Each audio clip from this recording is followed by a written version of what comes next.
Hey everybody, Adam and Jake from Team Switch here, and today, well, you did this. So today we're going to be playing through a Legacy League with Yorion Burn. That's right. 95 cards. Too many of them red. So it's gonna be glorious. It's gonna be something, all right. So we put out a call on the Team Switch Twitter not long ago, asking for users to submit deck lists, and one of our followers submitted this list, and we put a handful of them up to a vote, and this is the one that you all wanted to see. So here we are tonight playing Yorion Burn. Does it go in Burn? For example, Chain Lightning, Lava Spike, Lightning Bolt. We've got it. 4 copies. All of it. Price of Progress, 4 copies. Eidolon, 4 copies. It's all there. These Fire Blasts, gotta have 4 copies of that. 27 basic mountains. Then we get some bonus stuff, right? So we have these Bomat Couriers, these Ragavan, these Dragon Rage Channelers, because we gotta find some way to negate the fact that our deck is 80 cards. This Roiling Vortex. So we apparently wanted a concurrent source of damage that didn't tie to creature removal, so that's here. Yep, and then our sideboard, 4 Leyline of the Void, 4 Mindbreak Trap. There's Caracas for reasons. 2 Searing Blood, 2 Smash to Smithereens, and a Shenanigans. This one, as the request of one Jake Kinsvogel, who decided that the deck builders got bonus points if their list included Shenanigans. So here we have Shenanigans. All right. Well, you can't play Shenanigans without Shenanigans, okay? Well, I mean, we have Shenanigans, so this is very certainly some Shenanigans.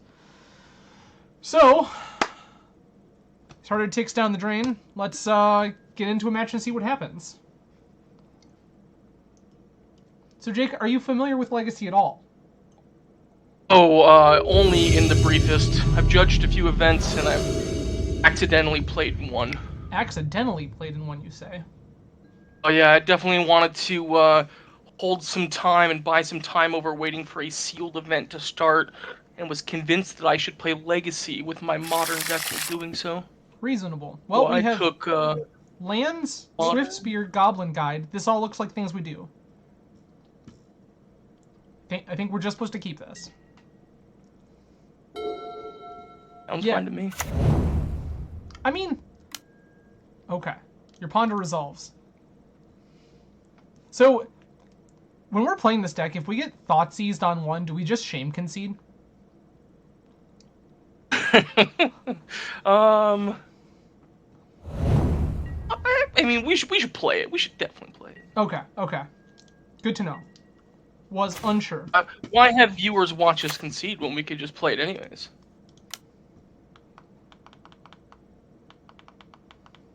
I'm sure that our opponent very clearly pondered incorrectly because of the presence of this Yorion.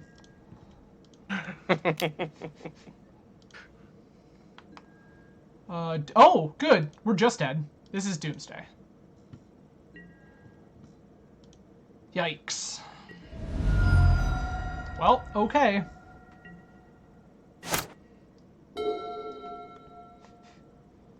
So, we're, gonna have a grand old time here.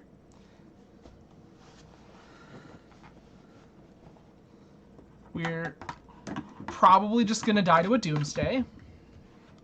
If our opponent is good at this game, they just put Dark Ritual on the stack, followed by Doomsday, and we lose. I mean, I could see that happening now that I've read Doomsday. Yeah. So this deck now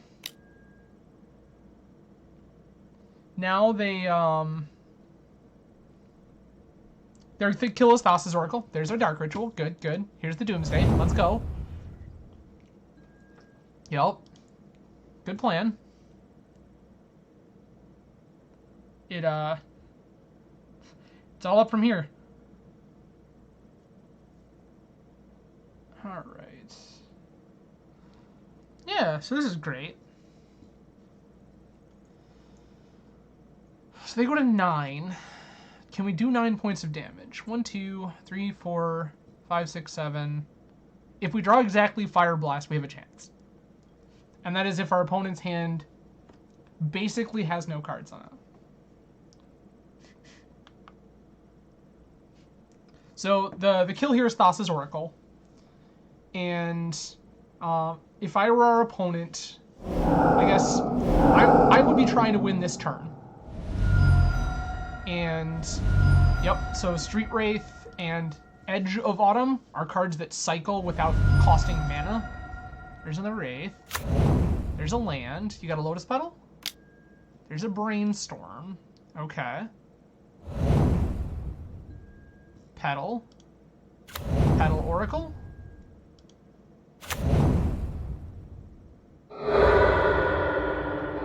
Yep, there we go. So, Thassa's Oracle triggers. They have 0 cards in library. Hey, look, they wouldn't have looked at it. Funny how that works. Legacy! Yep. Welcome, friends. Okay.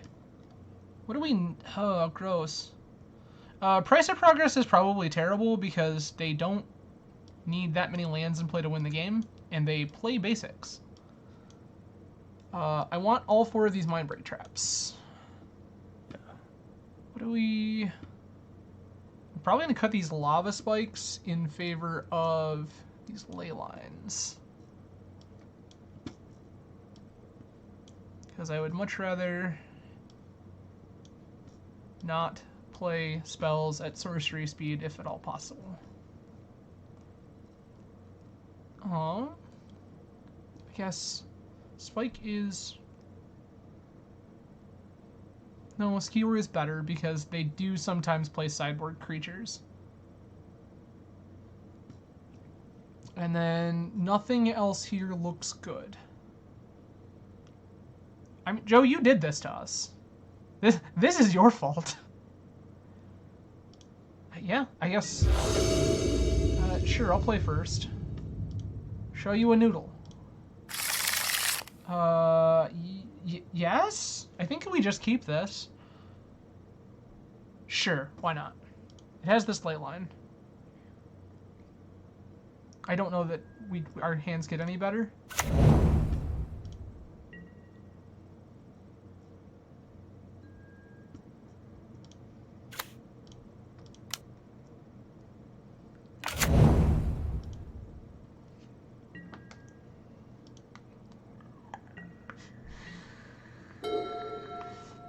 I mean, the problem with that, Joe, is they're going to cast most of their spells by paying mana.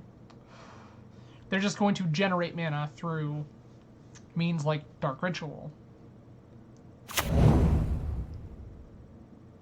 Turn 1, yeah, turn 1 Doomsday, kill me. I can't do anything about it. Like, I was probably supposed to mulligan to trap. But, like, I don't know that even mulliganing to trap here does anything. Because if they have days in their hand, like, we just lose. I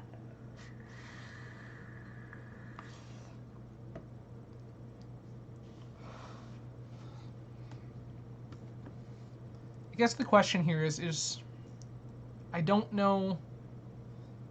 It depends on how much fast mana they have in hand. They have to have enough fast mana in hand to kill this turn.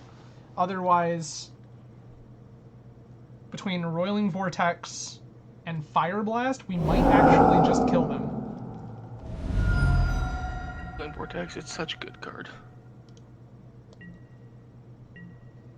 Oh, they are passing the turn. This feels good for us.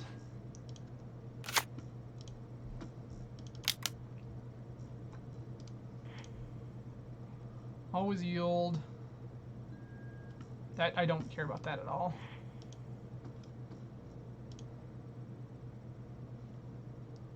Does it resolve?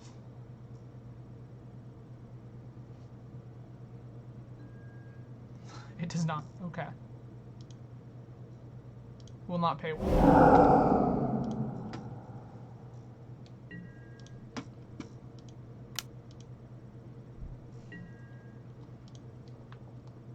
Didn't see that 1 point of damage coming though. I mean, we still have, like, if they can't generate the kill this turn after dazing us, we still just, like, so cycle Edge of Autumn, sure. Brainstorm, sure. Petal Petal Oracle.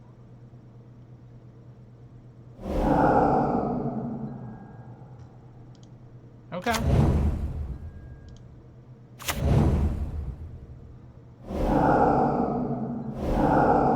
Sounds like it.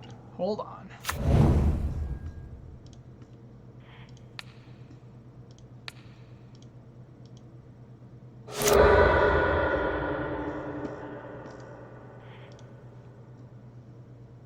You have the Force of Will? You have the Force of Will. Okay. There was our out. Because their deck has 2 cards left in it, if they did not have Force of Will blue card, then we just won. But their hand contained Force of Will blue card, so we lost. So, we lose round 1 to Doomsday. Shocking. It's almost like we should be playing cards like Pyrostatic Pillar. What matchups do we have favorable chances against? So a lot of the slower, like, control decks and things like that are what Burn preys upon. Like, we have a lot of on-board threats. So anything that takes time to set up. So also decks like Enchantress are usually pretty good for us as long as we can have like aggressive, faster starts. We want to get in underneath people. So It's very similar to a deck I'm familiar with. What's that? It sounds like it plays very similar to a deck I'm familiar with. Oh, I mean, quite likely. I'm sure you have resolved red cards at some point in your life. Does Gore Clan Rampage your count? I technically red. I guess I have. Alright. Uh-oh. Our opponent's avatar is a Grizzlebrand. What do we think that means for us? Agreed. Lit. This Ragavan seems dope. I think we just keep this. Solid. Bonus points if we steal our opponent's reanimation spell before they're able to reanimate their fatty, and we just reanimate their thing instead. Would be so great. I would be pretty good. I wouldn't be mad about it. Basic planes, sure.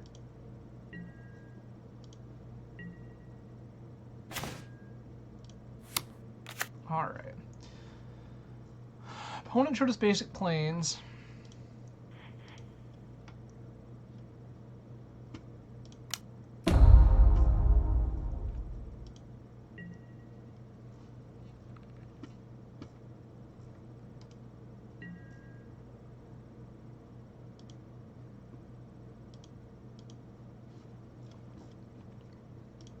Probably finish skipping through my turn. So, yeah, it definitely smelled like our opponent had removal spell on one. Oh, our opponent's just Maverick.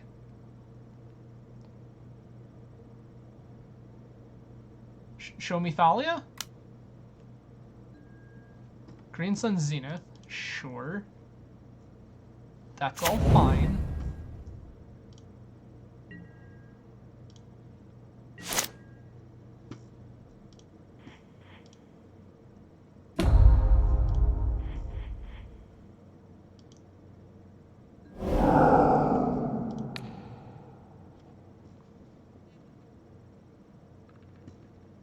This one here.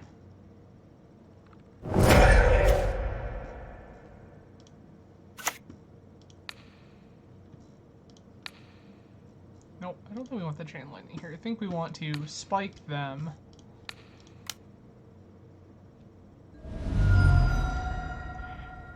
Skewer them. Like skewering. Yeah.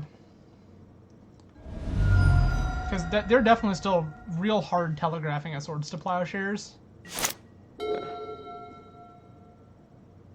And I would much rather make them tap out of that. Oh, green white taps. Okay, sure. Like, also yikes, but sure.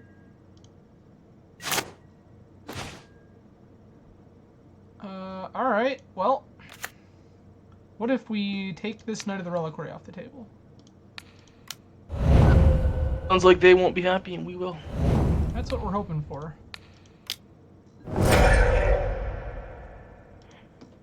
And then put a monkey into play. And pray that I was wrong about this swords to plowshares. Right? Because if they show us swords to plowshares here, we're not doing a whole lot of anything.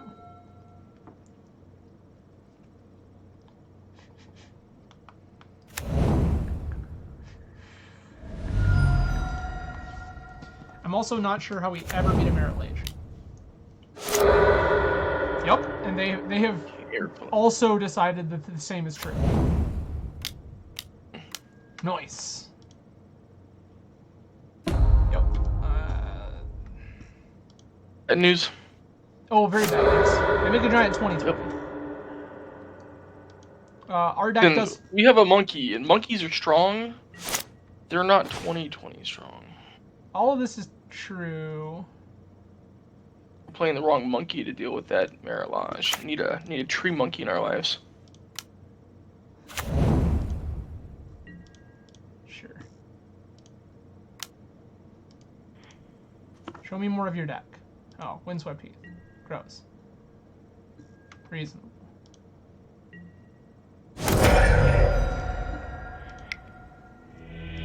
Okay.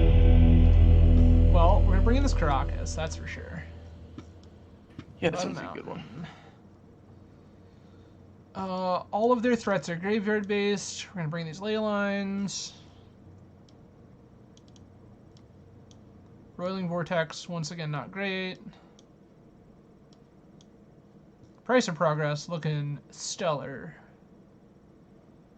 I don't know that we want any of these other things. I think everything else in our deck currently is good. By that logic, I will hit submit. So the logic here behind the Leyline of the Voids is when they have Knight of the Reliquary and also presumably Elvish Reclaimer, I think that it is to our benefit to have Leyline of the Void in our deck. I mean, this is just a totally reasonable burn hand that I don't think we get to pass up. It's a lot of good burn.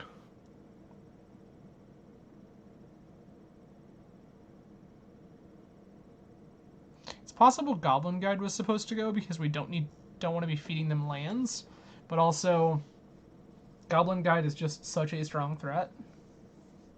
They have mulled 6. That's good news for us.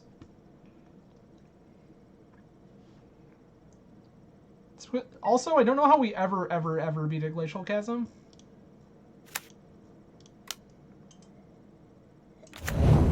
Required a liquid milk coating sideboard. Right. We could also use that shenanigans. Oh, well that's delightful. That card's very good. Our opponent revealed a Hex Drinker off of our Goblin Guide. Are you familiar with this one, Jake? Is the Death Touch one, right? No, this is a 1-mana 2/1 with level up for a generic mana. At levels 3 through 7, it becomes a 4/4 with protection from instants. Pro instants and pro everything on level 8. Correct. Gross. Good thing we have all these Chain Lightnings.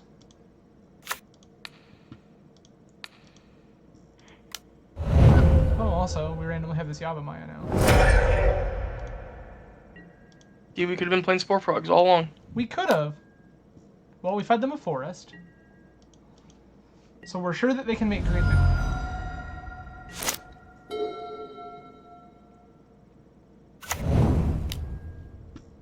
There's the Reclaimer. Sure.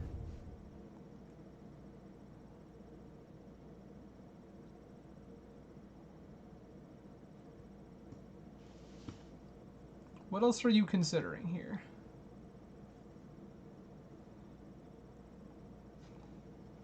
You've presented this reclaimer. I have let it resolve. Not that we were ever not letting it resolve. Not that we were ever stopping it from resolving, but we didn't need to let it resolve.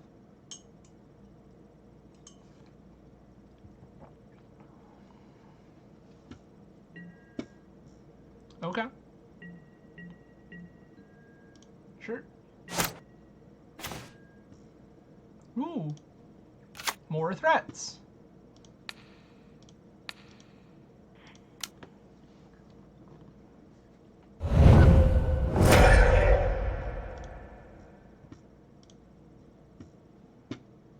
Yeah, I guess we play this now.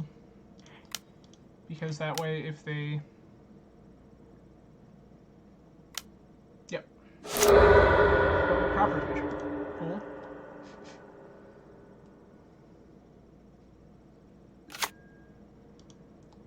You found a basic.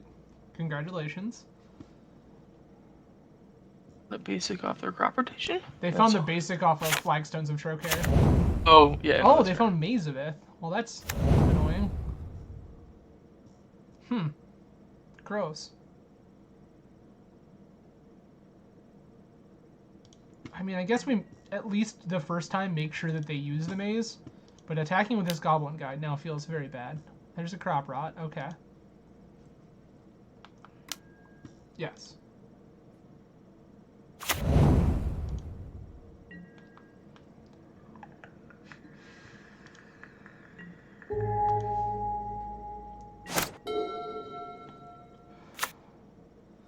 Okay.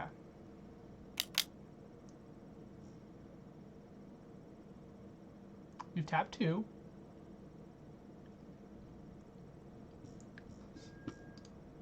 Always yield to Eidolon triggers. Your Greenstone Zenith for 1 resolves. Yep, it stands to reason you plan on finding another Reclaimer.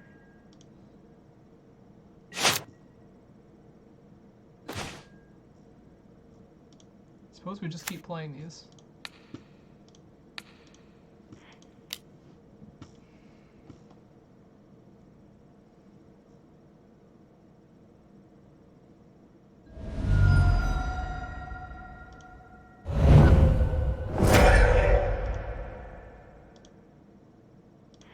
Well, the good news is we're going to take a shock, but we're going to present all of this pressure. 1, 1, 1. And hopefully this Bowmat Courier refills our hand. Will be nice. Always yield to Bowmat Courier.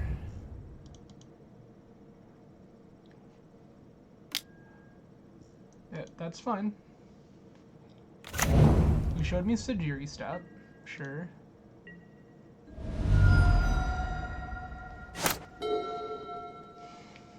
It feels like our opponent's hand might be a little soft.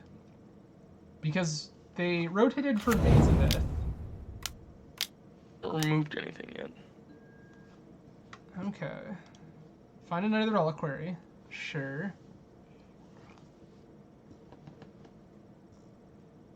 Or are we just Zenithing for... Oh, Knight of Autumn. You gain 4 life. I accept.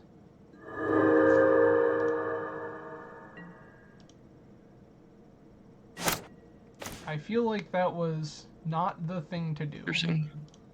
Here's this other idiot. Pulling up any of the other eyes would have been better. Yeah, like, So, like, putting 2 1/1s on it just makes it, like, outside of reach. Like, you just start eating my threats. And then, if you destroy an artifact or enchantment, then you just, like, kill the Bowmat Courier or the Eidolon, and then trade for something. Good. So, like, all of this feels like stuff I would... This is fine. I'm totally comfortable with you trading with this Eidolon and the Great Rebel. That's why I played it.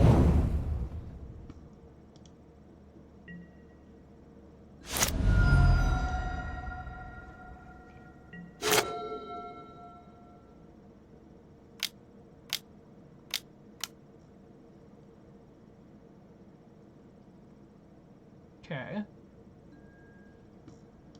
So this has got to be the Knight of the Reliquary. Sure. Savannah. Okay.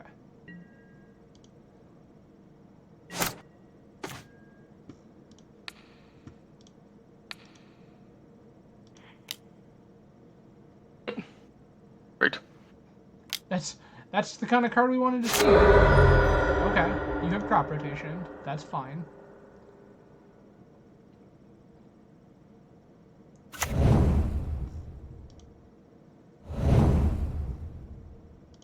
I'm going to attack with all these things. Absolutely. I will let you decide if you feel like you have a need to block any of these things. If the thing that you decide you need to block is Bomat Courier, I will crack it and proceed to draw 3 cards.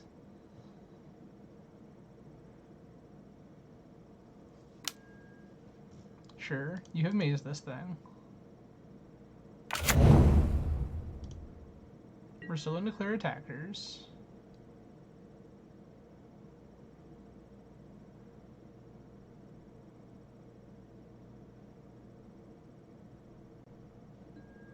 I mean, I'm gonna do the thing, right? That seems like a pretty clear-cut situation. They plan on presenting a Mirror Lage. Guess I'm just gonna slam all these things on the table and hope it's good enough.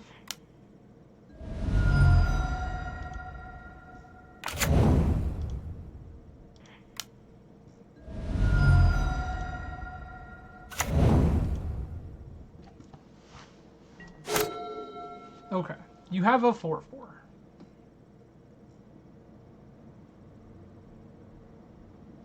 What?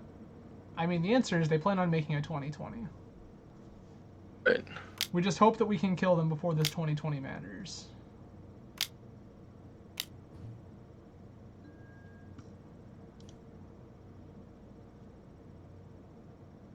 This is another knight, which is problematic.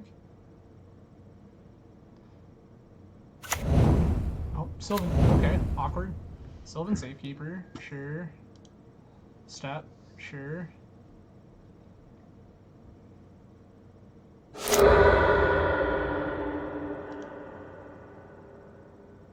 Five. Oh. They're just attacking for lethal using the Safekeeper to make their knight an 8. Huge. That's pretty good. So the answer is we were just supposed to let that Bomat Courier die. Alright then. That's fun. I suppose they had the Maze of it, so that wasn't ever really working out for us, but...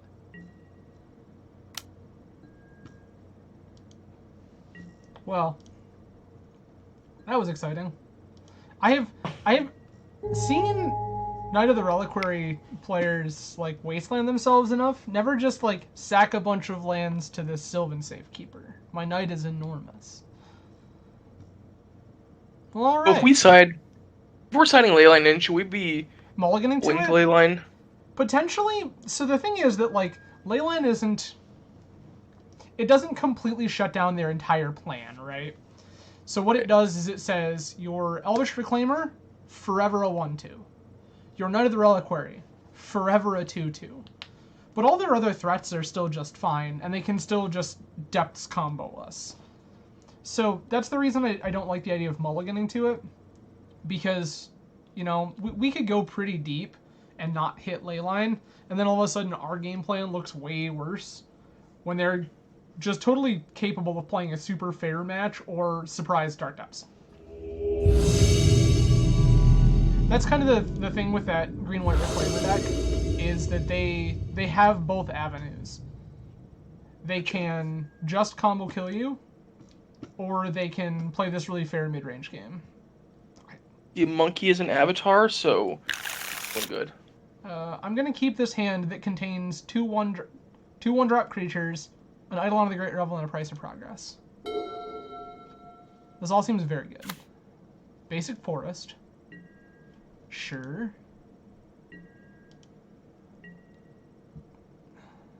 I'm using that new work from Midnight. I really like these basics. Actually, already picked up a bunch online recently. I guess we play the Dragon Rage Channeler here because it's the one that takes the longest to get online. Yeah.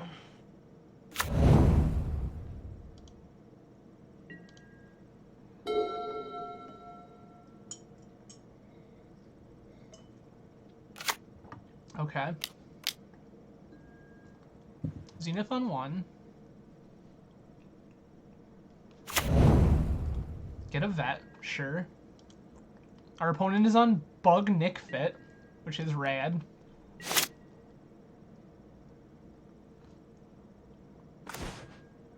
Oh my god, this is so good. So I'm gonna play this mountain. I'm gonna Chain Lightning your vet. Which sounds foolish. This can go in the bin. I don't care about this price of progress at all. Because we're gonna get basics. Always good.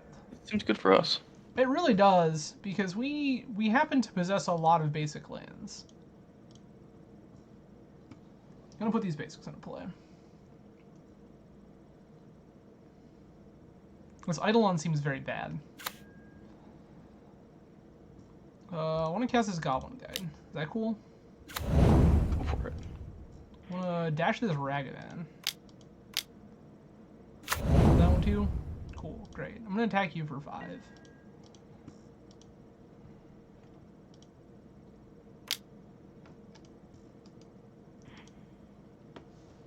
Innocent Blood. Sure.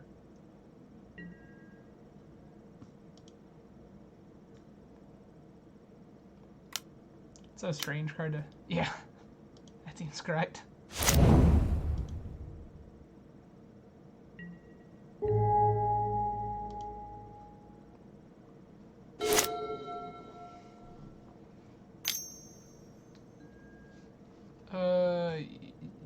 Gross. I don't know that we can ever turn this Dragon Rage Channeler into something meaningful, so I think I'm just gonna bin that.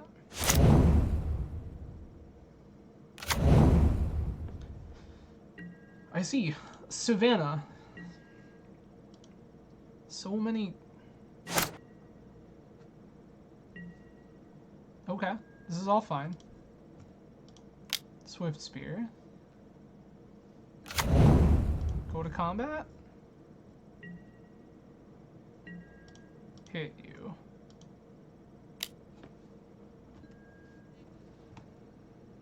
You showed us Vista. Icefang Coatl. Sure. Trade Coatl for probably Goblin Guide. I guess that was the argument to play this pre-combat. Looking at this Eidolon in my hand and going, when was I supposed to cast this? Oh, I'm super cool with you trading for the Swift Spear. That seems very good for me. I'm gonna cast this Skewer the Critics with Spectacle. I'm gonna target you. That fine? Cast this Eidolon to Great Revel. Which I'm no longer sure whether or not is good, because when my opponent played Veteran Explorer, I assumed they were Nick Fit. And now, like, Icefang Coatl, Innocent Blood, like, all of these things are very strange. Oh, I didn't realize they're also a Yorion deck.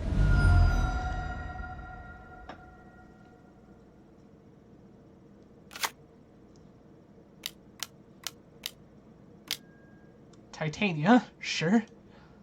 That's spooky. Interesting. Regrow your Vista. That card is very good. Make a 5/3. Not sure how we beat stream of 5/3s, but that's fine. Sure, there might be a tier or two involved. Like, yeah, bolts seem very good right now, which we've drawn a fairly low number of. Ah, yes. Basic mountain. That's what we're after. guess we're gonna play this basic mountain and pass.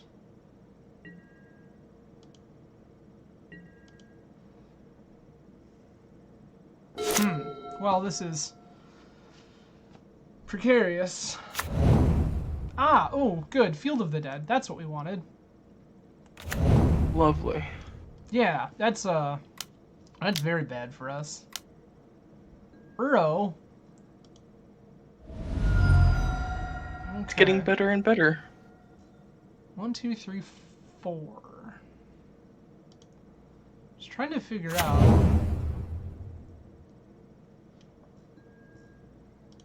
You're gonna gain 3 life, go to 11. You didn't have a land to put in. Okay. Okay. Reasonable.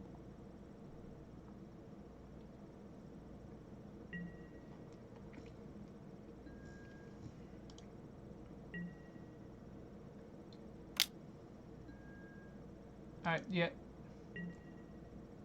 5-3's good. I'm trying to do the math, like, at what point can we make this Price of Progress a real Magic card? Right now it's not looking great. Oh. You put your Yorion into your hand. Okay, hold on. That's pretty good. Yeah? Price of Progress. Always yield to the sidewalk. Is that cool? Cast Respectacle. Target this Titania.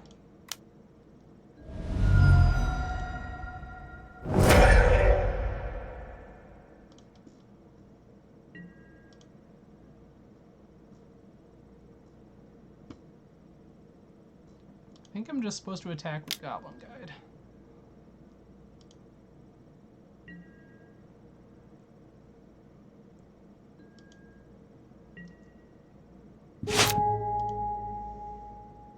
Knowing they intend on trying to bring this Uro back, I think that having this Eidolon in play and making them take 3 damage for it is a reasonable world to want to live in.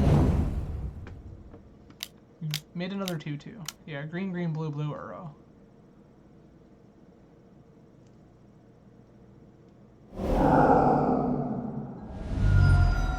Because this negates some of Uro's life gain this way.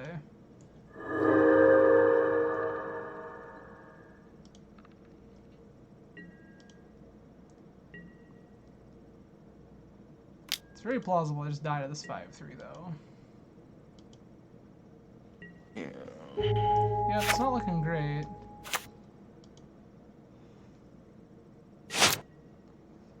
Our Price of Progresses look pretty bad.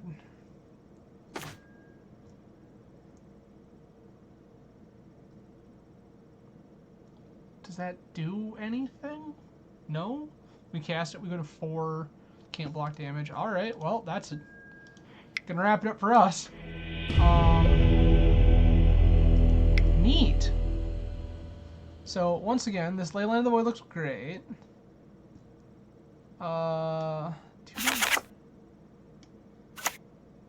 They didn't really show us anything. I think I want this Caracas. For also Uro reasons.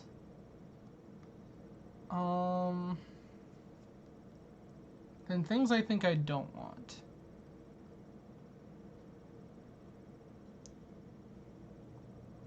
Price of Progress just generically seems pretty bad. It feels like they can just completely ignore the fact that it exists. And then cut a mountain. Pray that this is better. I will once again show you this noodle.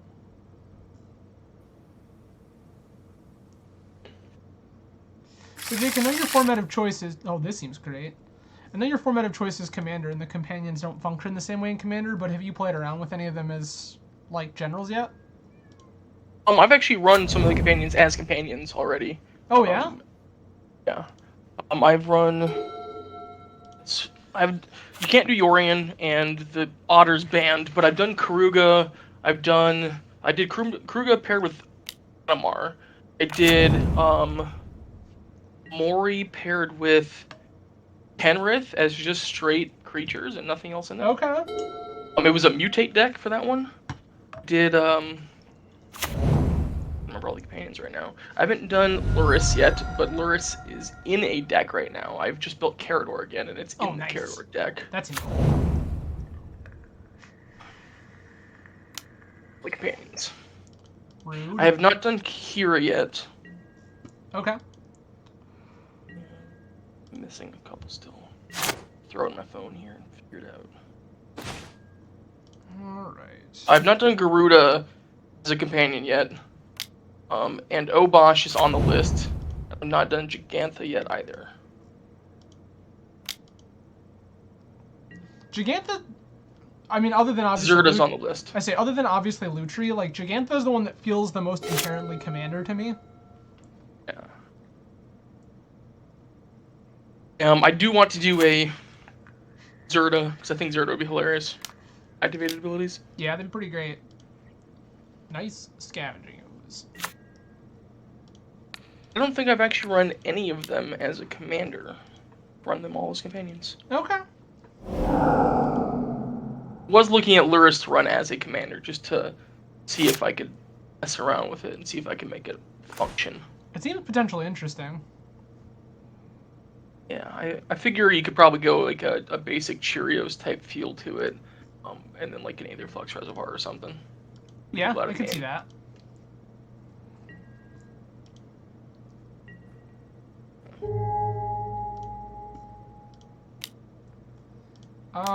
Yes. RBS151, there is a deck list. My apologies. It was shared on the Team Switch Twitter, but I can flash it on screen here real quick. So we are basically 4 of all the cards you would think of in Burn. Some Dragon Rage Channelers, Bomat Couriers, Ragavans, Roiling Vortex. Our sideboard is this Yorion, a Shikapu Shenanigans, Smash the Smithereens, Searing Blood, Karakas, 4 Leyline, 4 Mindbreak Trap.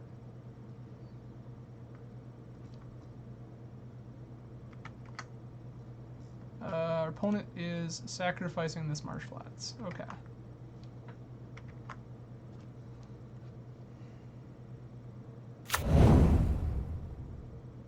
Let's see here. I can.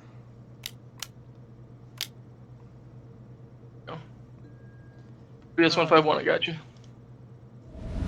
You got it? I threw the link in there. Perfect. No, Yorion is completely uncastable.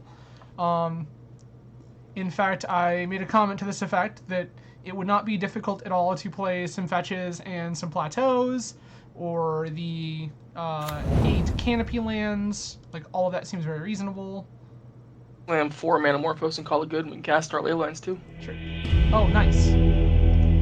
Cool. Our opponent just conceded. That's great. That feels much better. Ice Vein Coatl. I still don't feel like Searing Blood's very good. I think this is just kind of our best plan.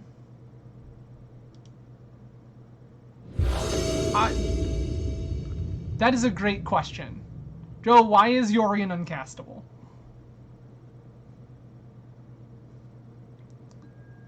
So RBS, this was a deck list submitted by followers of the team on Twitter. I pulled this deck list as it was given to me. In fact, I was discussing with this Unstable Mountain here in chat who came up with the deck list. My displeasure at Yorion being uncastable when I was on my way home from work today. Oh, buddy! Hey, we won a match! Perfect. Leyline of the Void, powerful magic card.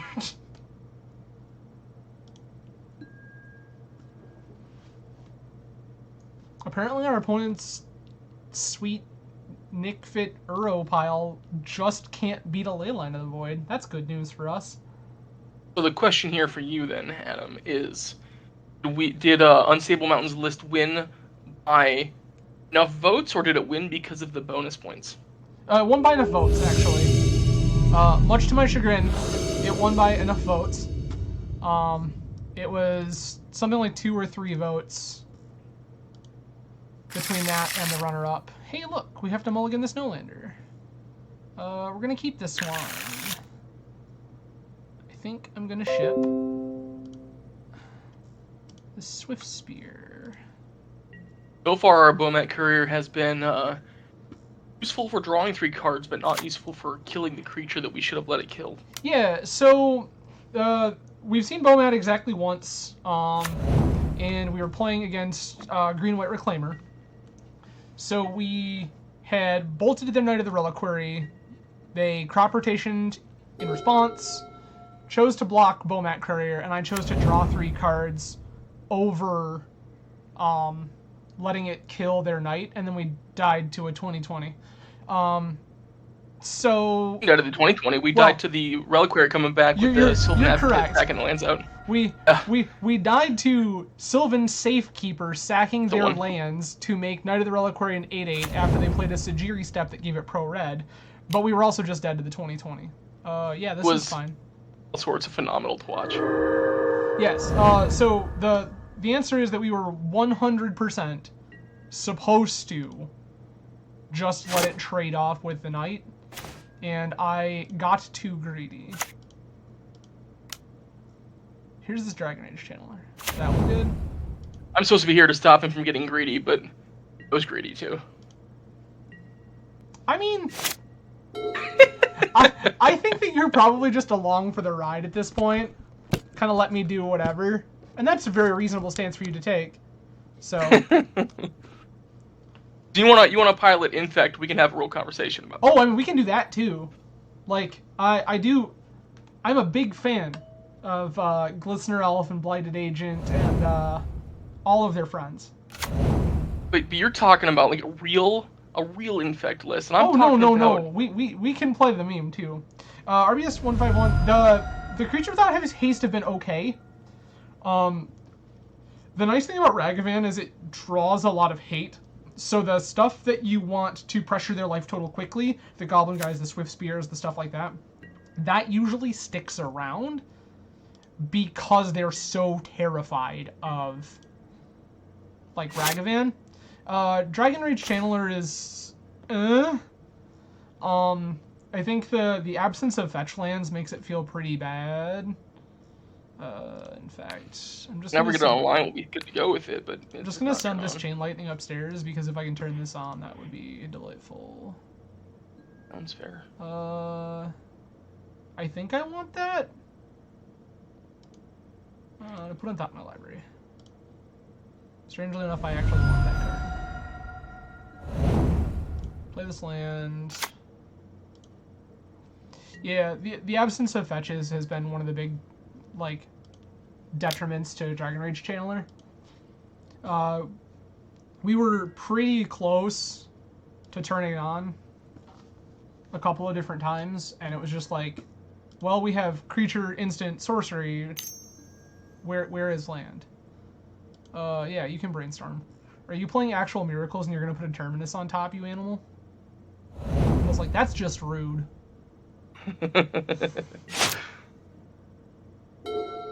Oh, yes. I 100% agree that this list should have fetches in it. Yikes. It's an Uro? This is an Uro. That's unfortunate. Don't know how we're gonna beat that, like, ever.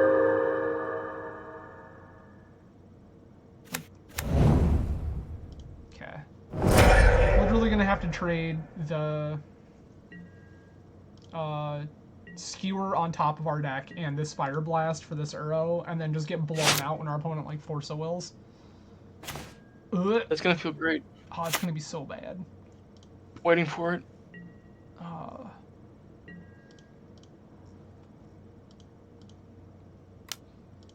Just attack. Because if this Uro stays in play, we just, like, never, ever, ever win this game. Not with the current situation here. Do you gain flying? You do gain flying. So that's I guess, an out. The Uro hits play, right? And then they Uro a bunch of lands in, and they're all non-basic, and we draw 2 Price of Progresses, and that's how we. I mean, that's a reasonable call. Like, our opponent has not played around Price of Progress even a little bit. I guess they did fetch this island, I think. No, I think it might have been a natural island. Yeah, like, this is questionable. This is the Uro, sure. You have 1 billion cards in hand, I understand. Yeah, and so RBS, like, when I saw this list, I knew it was kind of a meme.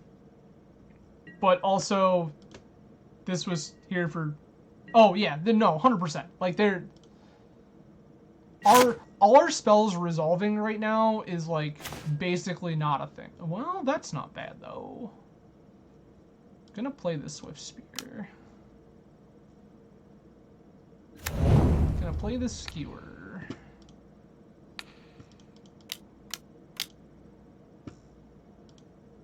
Alright. Always yield this prowess trigger. Yeah. That stays on top. That's gonna be gas. That price is very good. It does 2, 4, 6, 8. 8 damage minimum.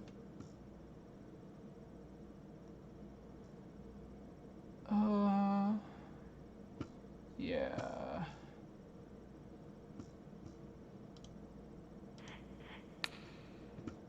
This.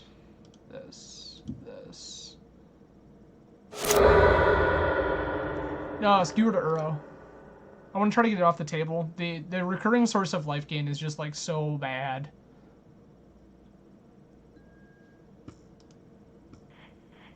I want to keep this price on top. Show me the counterspell. Yep, there's the Force of Will.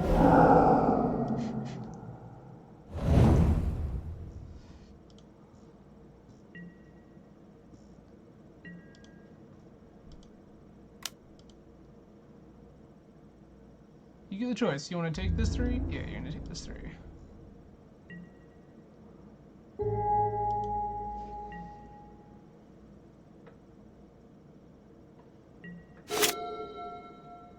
Oh yeah, no, it's they're 100% ahead. Like, but I don't think there was a world in which, like, I had to try, and it functionally him to Turok them. Yes, they're going to draw more cards here, but if they didn't have it, then that was the Uro and the recurring source of life gain off the table.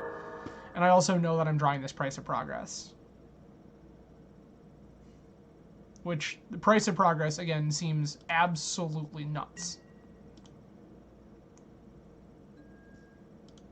Hitting for a minimum of 10 right now. Well, so they can, 2, 4, 6, 8, 10. It depends on what this Flooded Strand can fetch. I mean, they can just, if they had to, they could just sack it and let it be gone. It's true.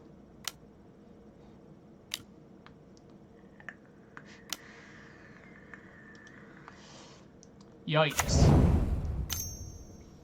Ponder, sure. Not afraid of a 1/1 shark. That's all fine. Ponder is fine. I just need you to not have Force of Will. Again.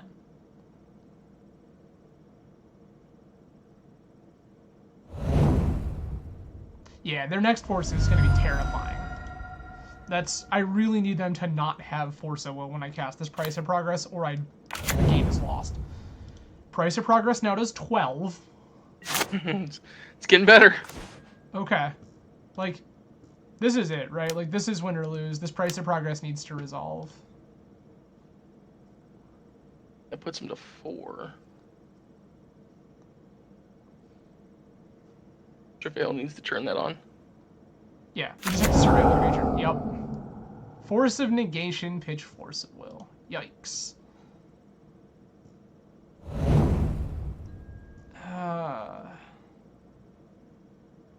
Is that even... I think we just have to bin that. Binning that turns it on, right? Yeah, binning that turns Dragon Age Channeler on. And then they trade the 3/3 Shark with Dragon Rage Channeler. Or just take it, who knows. Like, they're gonna gain 3 a turn.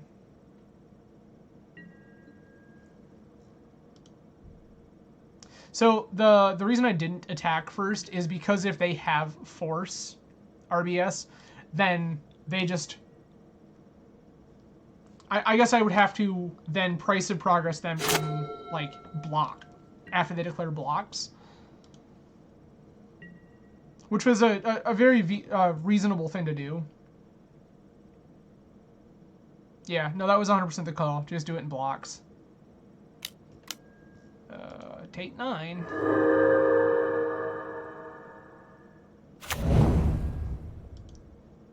This Caracas kind of sucks for us because now a Ragavan, which would have been good, is off the table.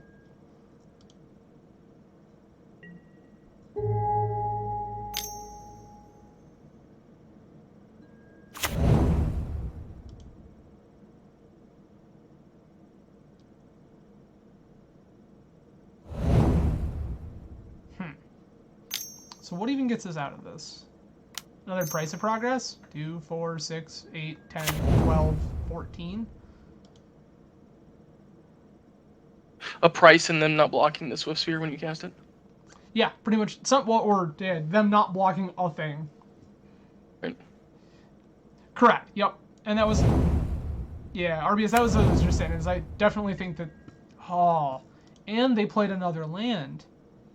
It's unfortunately Wasteland, which means Price of Progress is less good.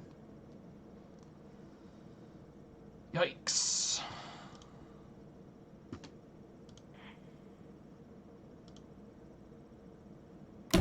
Suspend this.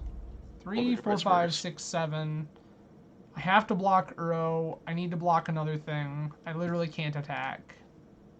Oh, I have to attack. That's how Dragon Rage Channeler works. Yikes. Mm-hmm. Do you block? If you don't block, I just lose. Hopefully they read that as a Price of Progress. Oh, it's already gone. Right, you already used it. Declare blockers. No blockers have been declared. We have lost the game. Yep.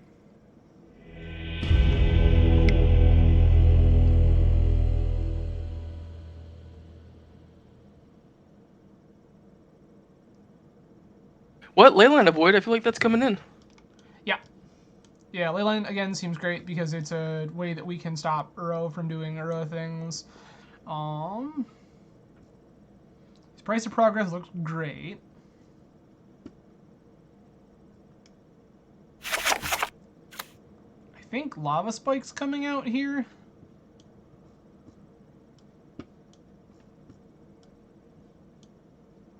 Yeah, Fetches and Searing Blaze would have been fine. Gonna see. Yeah, Smash doesn't do anything. Shenanigans doesn't do anything. Searing Blood seems okay, but not awesome. Is Searing Blood better than any of these other Magic cards? I can Searing Blood a Shark or an Uro and deal 3 to them, which seems fine. And cut 2 Roof Bolt for it, I guess. You'd only kill. Oh, you're talking about hitting the Uro when it's triggers on the stack to go to the yard. Oh, so Blood is just generically. Because Blood's when that creature dies. Yeah, sorry, yes, that was the. Yeah, no, I definitely think this Leyline is the best choice. Let's Mountain out of here. And if we could run 3 more ley lines, it would even offset the Yorion being there. Right? Yeah, Den of the Bugbear would be kind of cool, actually. Yeah, I want to play first. I'm going to show you this noodle. Yikes. This hand needs a land very bad. But I think I'm just going to keep it. Ragavan's like 100% to eat a removal spell. Believe in your ability to draw land. They have a stop in our upkeep. Cast. Monkey. Yeah, Joe, that's assuming this monkey actually survives. I don't know that this monkey is ever surviving. Yeah, like, force of will, pitch force of will. That's how good Ragavan is, apparently. Jeez. Yikes.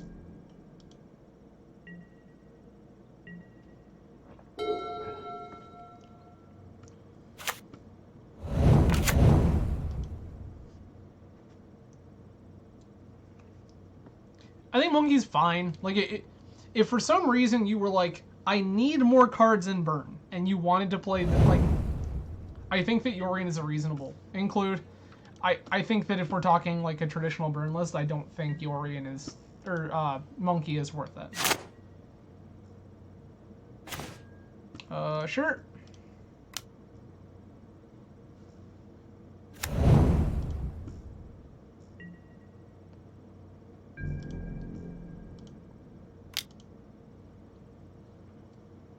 I mean, that's a fair point. Monkey did just trade for 2 Force Will.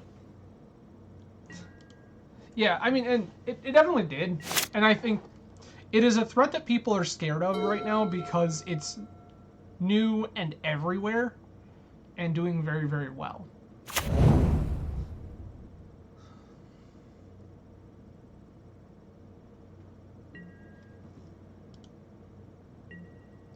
I don't know that opponent necessarily made a mistake. I think that opponent said my hand does not Just answer sitting on another Ragavan. Force of Will. Yeah, well, I think my opponent just said my hand does not answer Ragavan. So I'm gonna play this Goblin Guide. I'm gonna keep this one lander and just ride 1 mana threats to victory. That's where we're at. Always yield the Goblin Guide. Show me your secrets. Gross, we fed you a land. Don't like drawing the control deck cards. Not a thing I'm a fan of at all.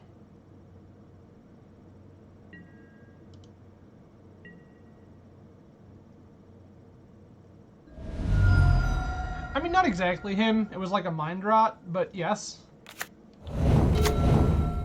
Alright. I think opponents like trying to turbo an Uro because they know that I'm spooked by it.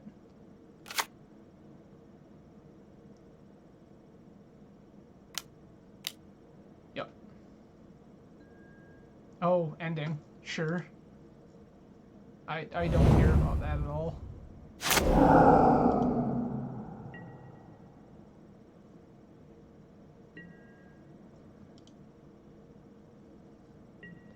Correct. Opponent also most assuredly overpaid.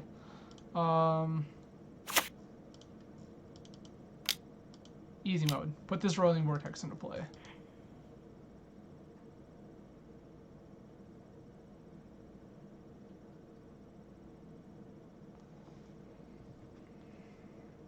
I'll help with Euro. Yeah, it'll help with Uro. It will also be a constant source of damage.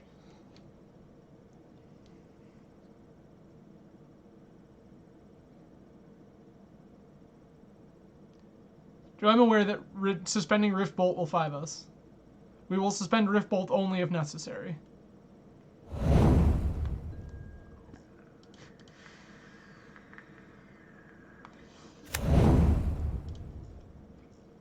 I think right now, the plan is to slam Eidolon next turn. And just make everything hurt.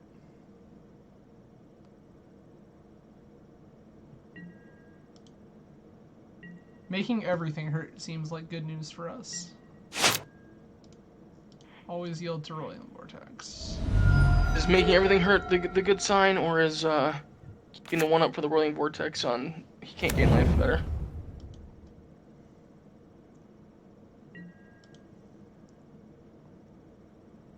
I mean, that's fair. Not letting our opponent gain life. Well, that's pretty good. I guess now we just get damage and the 1. Here you go.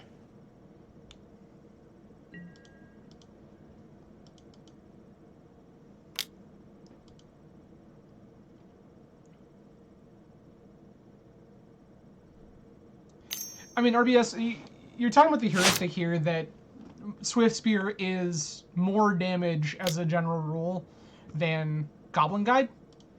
And, like, while that's true in theory of a traditional burn list, we're not a traditional burn list. Our opponent doesn't know how many things in our deck are going to trigger Swift Spear and how many times we're going to draw clunky garbage versus... I agree that on the guide it was probably a problem because the guide draws him cards. Like, that was card draw for him. The guide does draw cards, but it's also, like, the largest source of damage, guaranteed source of damage on the table. So I totally respect the notion of getting rid of it, especially when it appears like our opponent's hand doesn't really do a whole lot else.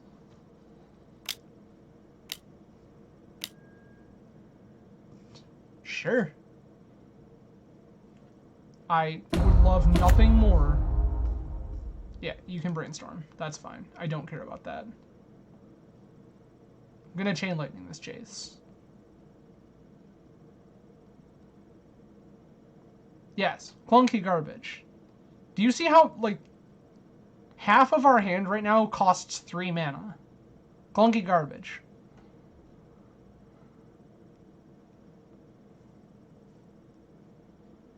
Also, like, some amount of, like, Bomat Career, Dragon Rage Channeler.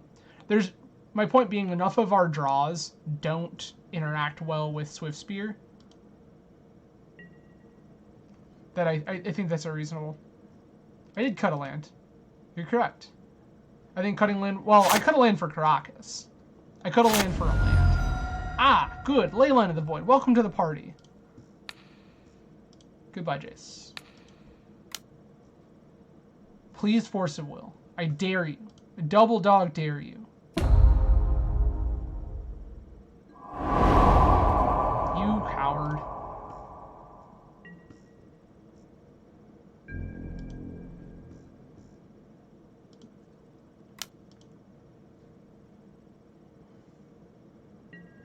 I think it's about assessing what the hand... As the control player, it's about assessing what your hand does in the situation, though. And that's kind of the thing, is we don't know what their hand looked like. It... You know, reading it the way I did, it strikes me that they're... yes, Joe, it is absolutely. But RBS, I think that it's super reasonable that we can read that their hand has been pretty weak. They haven't really done anything. And so, by the nature of them not doing anything, we can assume that, like, they felt that they needed to take that off the table because they didn't feel like they were going anywhere in a hurry. Gonna activate this.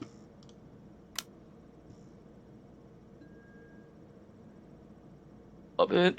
Love it. I also love it. Okay. You will gain 0 life. You will put this arrow in the yard. Okay.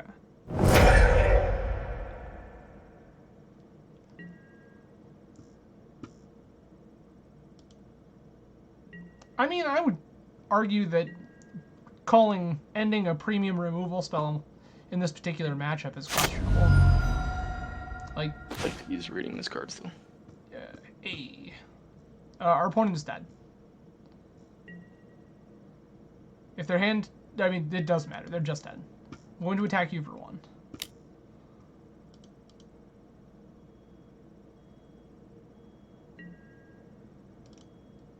Sure, but it also has to... It gets more mana intensive. Gonna cast this Hero Spectacle. Target you. Pay 1. Yeah, when they're trying to be efficient in the early turns to make sure... I mean, they would be long dead. That's several turns of Goblin Guidance. I don't necessarily think that was a bad choice. Again, it's really difficult for any of us to say not knowing the other side of the table.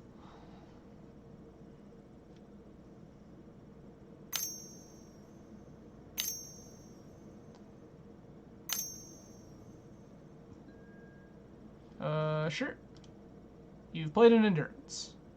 That card does not matter. You gonna put my graveyard in my... Like... I get that this is 3/4 blocker. That's all fine and well. But I don't think this is... It's likelihood of you drawing a land if he does you. I feel like this might be Swords to Plowshares my own Endurance. And then you're gonna activate Roiling get red and tell him no. Everything you have just said is correct. I'm gonna point this Chain Lightning right at your dome. Is this okay?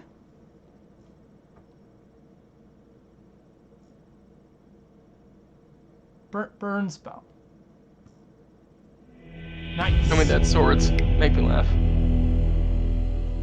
Yeah, so they had taken 6 extra damage. So, yeah, and again, like I said at the beginning of the stream, Jake, like, this is the kind of matchup we want. A slow, dirtily do-nothing deck. Yep. So, is there anything else we saw? Let's play... Not really. I don't really see anything else that strikes me as... No, you're fine. Yeah, I don't see anything else that strikes me as important here. Oh. I was briefly wondering if, like, Fire Blast was something we wanted a lot of in this matchup versus maybe having that extra mountain. Just that free damage is kind of a big deal. I'm going to keep this 7 and show you this Leyline of the Void. Followed by Dragon Rage Channeler, Chain Lightning, Price of Progress. Love it. I also love it. This looks very good. Yes. Promise you I'm not playing Stifle. It's okay.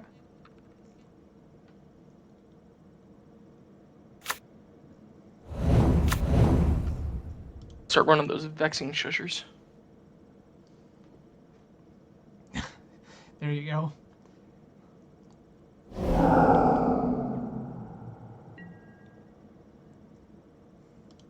It's always the Leyline, Joe. It's always the Leyline.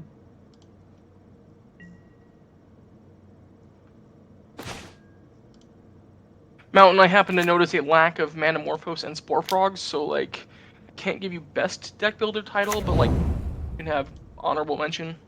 Okay, okay. Honorable mention, Joe, for lack of Spore Frog and Manamorphose.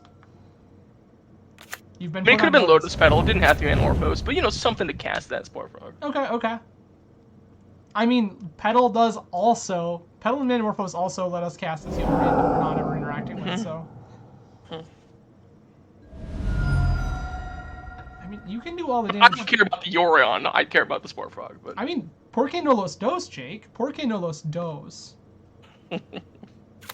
I mean, absolutely have both, but... We're gonna need all 4 Spore Frogs, though. Our opponent has decided that they're having a real rough time over there.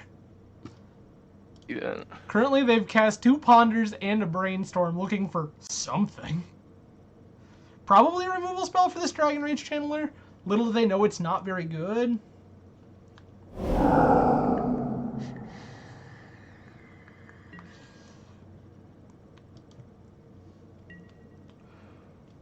This DRC is just going to hit for 1 like a dozen times. Alright.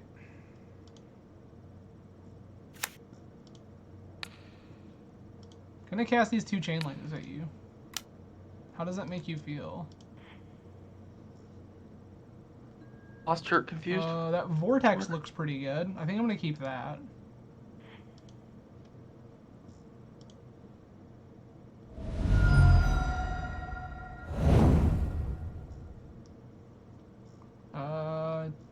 And then we don't really need to cast this other Chain Lightning since we know that the card we have up top is good.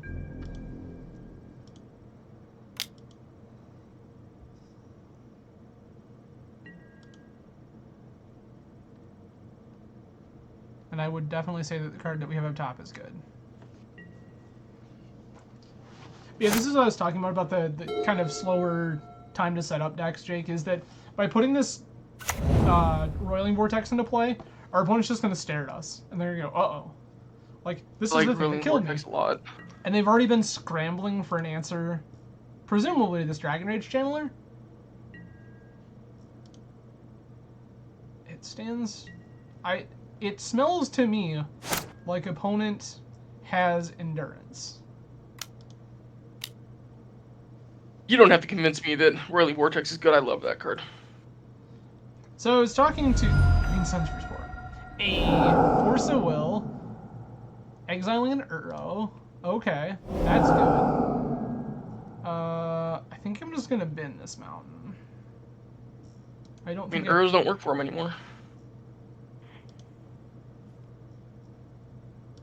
I'm not going to attack because I very, very strongly feel like my opponent has endurance.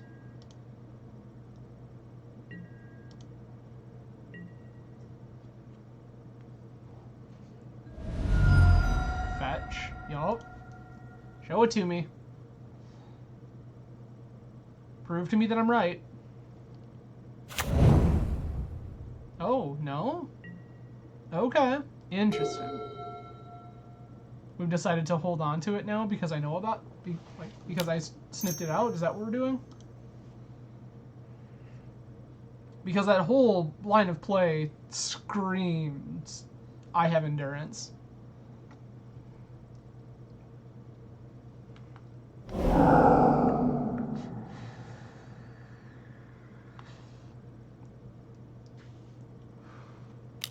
I mean, we did discuss shoehorning Spore Frogs into some stuff. So we could... Spore Frog Maverick is, like, not even that unreasonable. Gotten to play it in Legacy once. RBS, it's plausible. It just... The way that they were digging and scrambling... It really, like... And then just to do nothing on a turn cycle where they're holding up 3 mana... Really, really feels like... They had it. Swift Spear. Combat.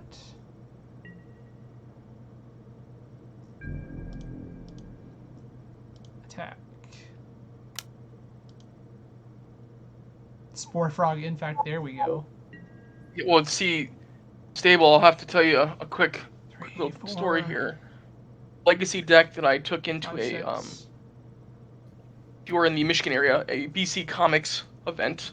I played in a Legacy event there where I played my green-red modern Infect deck. I swapped out some Stomping Grounds for some Taigas and Spore Frog and Fairy Macabre in my sideboard. That was pretty much the change I made. And I took that and top-8'd it. Ended up going against an Infect deck that was playing Legacy Infect, and I sided in the Spore Frogs, and they didn't know what to do. Rancor on a Spore Frog, that sounds like a party. It's my favorite. They're at 4. I have this Price of Progress. I have a Chain Lightning. I have a Mountain of Top so that both are castable. Nice!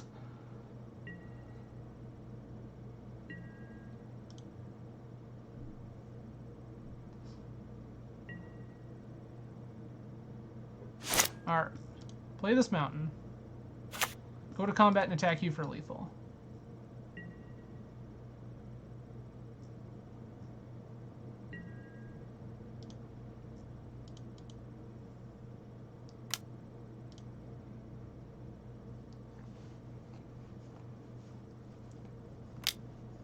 Show me the endurance. Yup, knew that was coming. I'm going to show you this Price of Progress.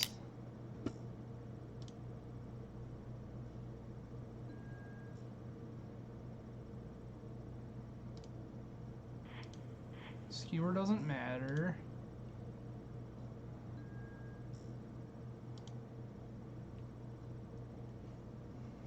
Yeah.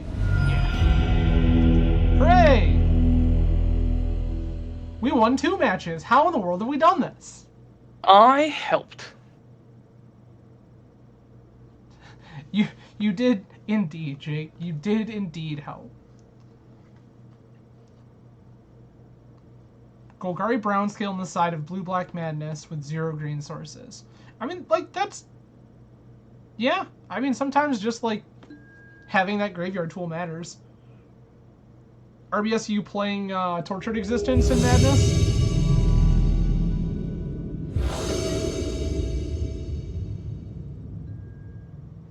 Show you a noodle. Opponent's name, Flying Whales.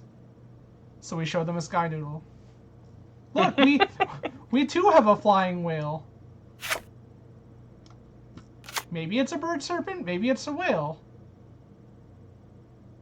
Oh, yikes. Not both. Hand's real bad. Gonna mulligan this. Mulligan. Sure. Put... Be playing those Simian Spirit Guides so we can hide them from people and just get them without them knowing. Right? Alright. Windswept Heath Fetch. So this could have had 4 Elvish Spirit Guides and 4 Spore Frogs in it. I mean, it's true. Monkey.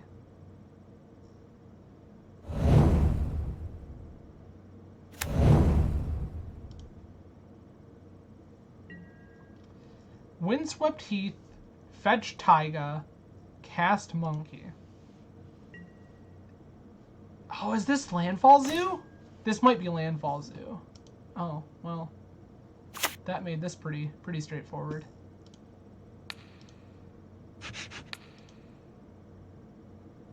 Like, there's an argument to be had later here. And, like, see if they want to trade. Monkey.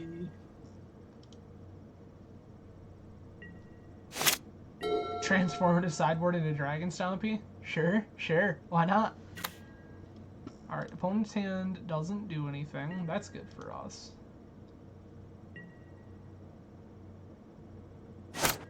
I want to present this Eidolon of the Great Rebel.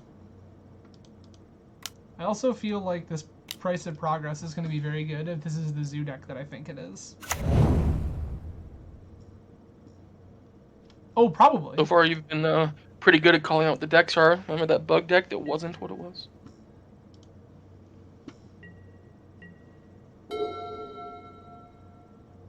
The Veteran Explorer thing? Yeah. Oh, that was... It is a flavor of Nick Fit. Clothis. Sure. Reasonable. You do you. Oh. I love that you've just tapped a Wasteland. Now I feel like I'm gonna Price of Progress you just on principle. It's like the law or something.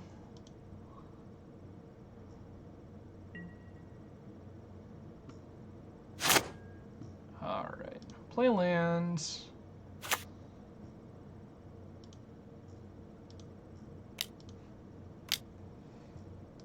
So the thing with this price here is that if we let them untap with this Wasteland, they always have the potential to like hold it up and try to Wasteland themselves.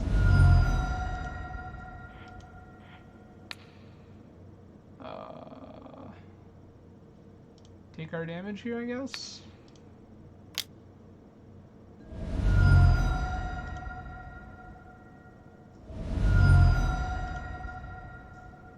Put you to 8. Next turn, play Courier. Leave up mana to crack Courier.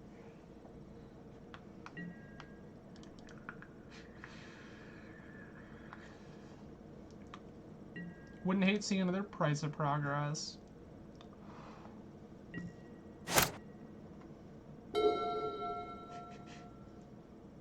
Alright. I can't do anything about that. I can't turn off auto yields.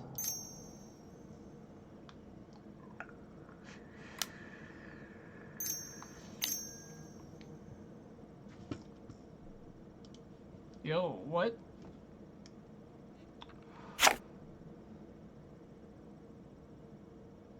Interesting. Yikes. Creatures as though they had flash. Huh. Joe, I no longer think opponent said that because I think that opponent is also up to some shenanigans. You make 2 wolves, sure.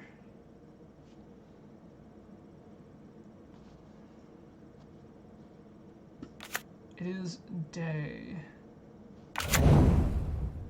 Player casts no spells during their own turn. It becomes night.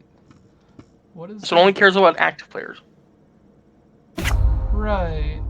Till end of turn. Arlen becomes a 5/5. Add red green. I don't think I want to give you more mana. That feels bad.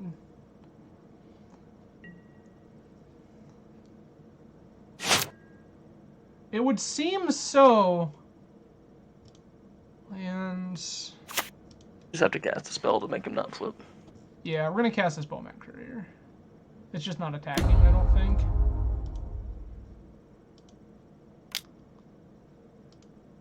There's an argument to attack because it ripping a Fire Blast for us feels absolutely insane.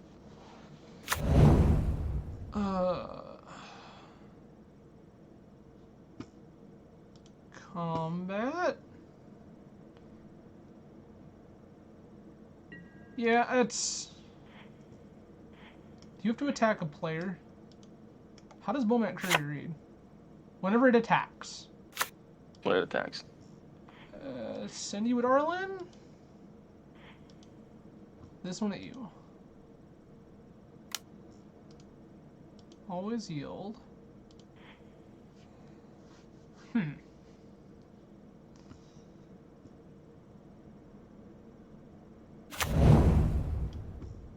Sure.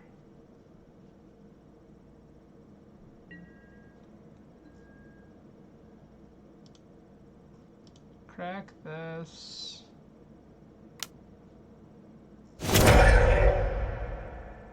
Draws basic mountain. Sure, sure, sure. The gentlemanly thing to do.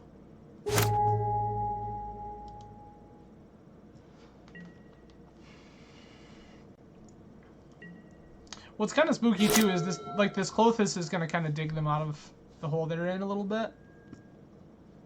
What did you? Oh, Price. Sure. You're gonna exile Price. Go to 10.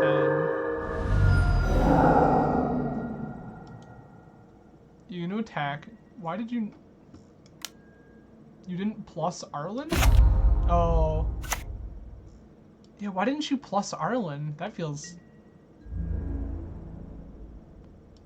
So, I don't think that's inherently correct. I have this Rift Bolt on suspend.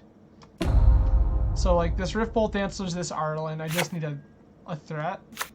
Yeah, like, I guess. Oh, there's the plus. So, like, I'm killing the Planeswalker here. Like, that's just happening. Alright.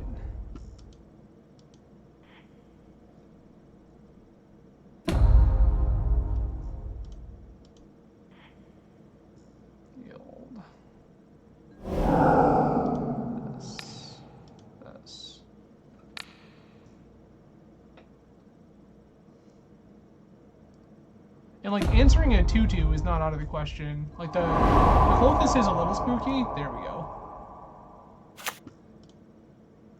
Cast with dash. Show me a removal spell.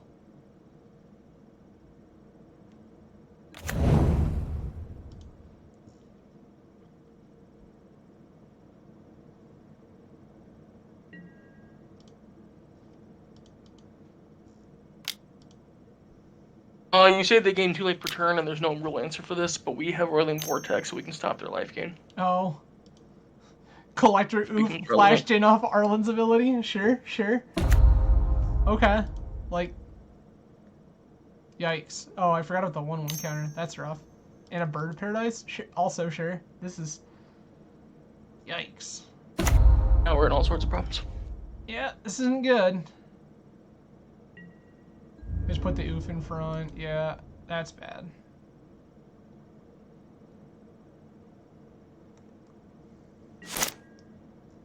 Yeah, the answer there was definitely just to play that Ragavan out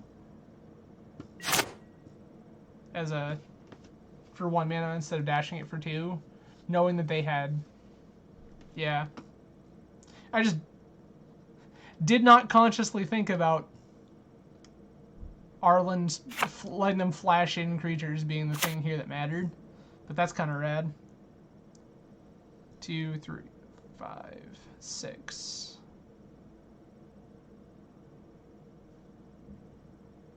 I mean, they deal 6. It's 8 if they use the trigger. Oh, you're talking Clothis? Mhm. Yeah, sure. That's also fair. Which puts me to 2. Yeah, this is pretty bad. There's the Ragavan. That'll kill us.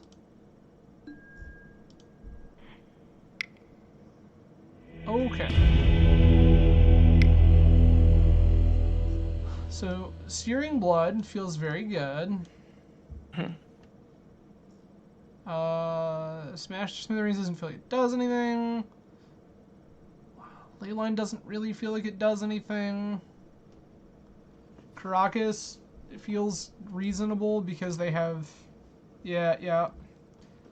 So, we're gonna cut this mountain. Gonna cut... What? Oh, Caracas is hilarious with... It does do something with Arlen. When Arlen flips into a... Yeah, It's still a so... legendary planeswalker, right? Correct. Legendary Arlen creature? will still be legendary when it becomes a creature. Also, if they ever turn Clothis on... Clothis could be active. That's not out of the question. And also, they showed us Monkey. So we can just put a Ragavan back in their hand in combat. Yep, like, all of this is fine. Like, Caracas has text. Especially considering that, like, we need answers to stuff. The question is, what do we need answer? Like, what is... Searing Blood's totally reasonable just for reasons. I think I want, like, some number of Vortex, but I'm not sure how many. I can probably shave 1 price of progress, because it also feels like they're trying to cheat mana through various means. Whether it be Arlen Cord or Clothis or whatever. The question is, what else do I want to shave? And 1 Vortex. Yeah, shave 1. I guess I could shave a Vortex. Shaving a Vortex feels reasonable here. Because they're going to pay mana for all their stuff, so it's just 1, 1, 1. Yeah, this feels fine. I thought about Bomat Courier too, because it just doesn't, like, look very reasonable in combat versus most of their stuff. But My courier helps turn on your 3/3 player. yeah, that's true. Just generically having cards too. Like, sure. We have... Are you going to show them a noodle? I did show them a noodle. Perfect. They were interested in noodles, so we showed them noodles.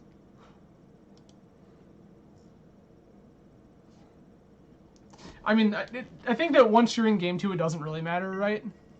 It's just kind of the nature of the thing.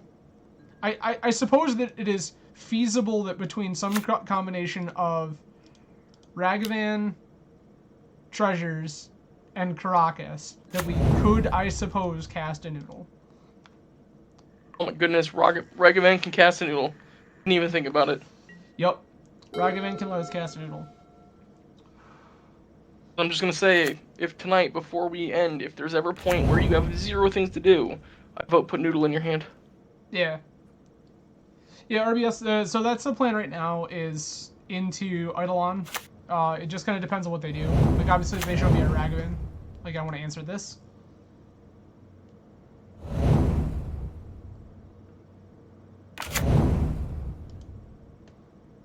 I especially want to answer this now because I have this Chain Lightning that they can actually, like, kick back at us. Yikes. Chain Lightning. Target Ragavan. This. Always use the Dragon Age Channeler. I think we want that on top. That card seems very good.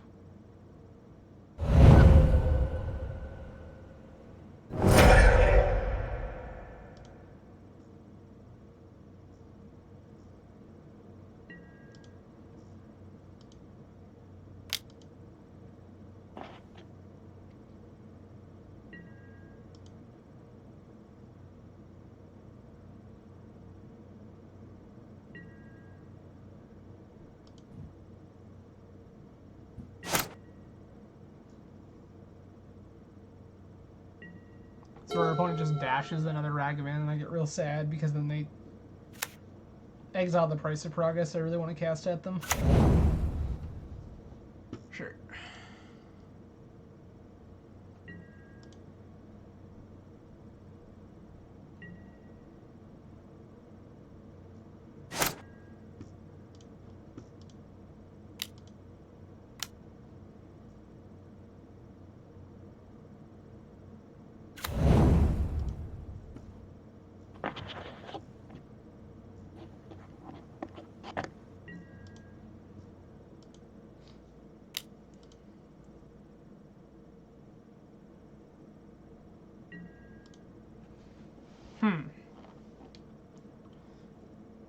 I feel like our opponent probably just has Clothis in hand, and that's their game plan here. Like, present Clothis. Ride that.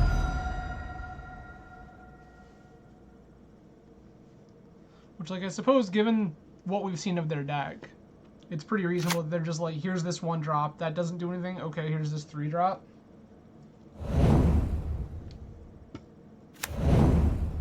Uro, you say? That's kind of gross. Yeah. Don't like that.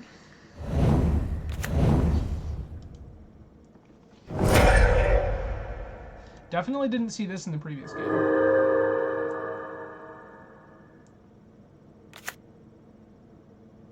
Please show me another non-basic. Oh, buddy. That feels so good.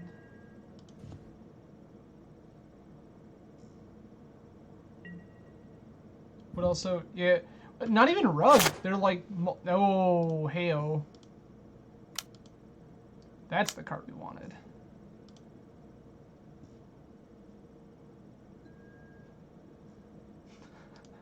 What?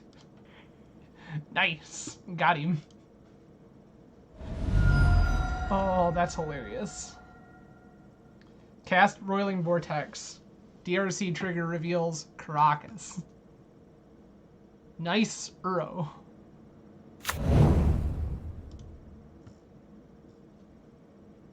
Yeah, they appear to be like 4-color no black. I suppose that there's feasibly black cards.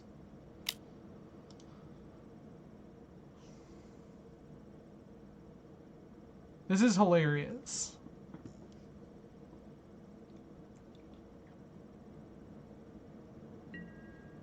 I mean, Joe, I did call 3-2.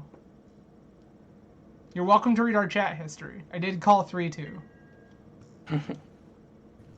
We were discussing this, and what is potentially a future piece of content where Joe and I plan on discussing kind of the deck construction here and some alternate card choices and some things like that, maybe running it through a couple of leagues. And I think my exact words were, this list gets a 3-2, and then we would see what happened after some changes. You have an Arlen. Like, that's okay. That's also fine. I don't particularly care about that.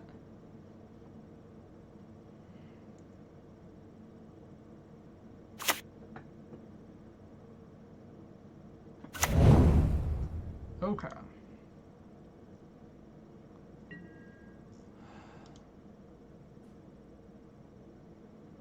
So what can we do now?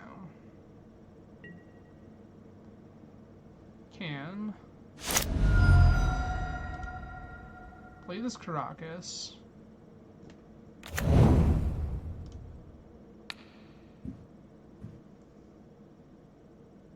Chain Lightning a Wolf or Arlen? Probably just take this Arlen off the table. I don't like the notion. Arlen seems good. Yeah, I don't like the notion of, well, there's creature. Sorcery, instant land. Put into your graveyard. Okay.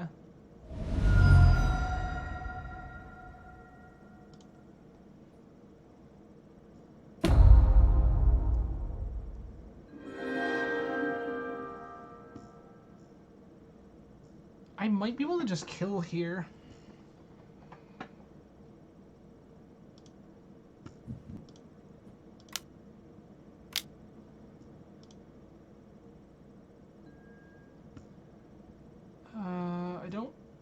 care about this Fire Blast one way or the other.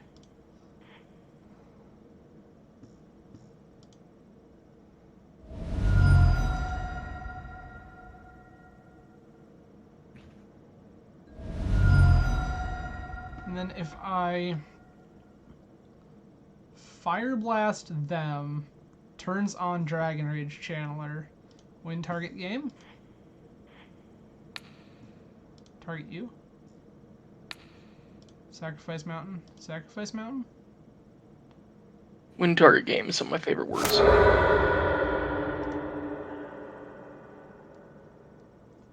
See, Joe, when you were all worried about us casting this Fire Blast with this Roiling Vortex in play, I'm just gonna kill my opponent that way. It's fine. It's fine. Sure, we'll put this one on top. Just in case. I've taken 5. Do you have Force of Will blue card? This has flying. I wish for to go to combat.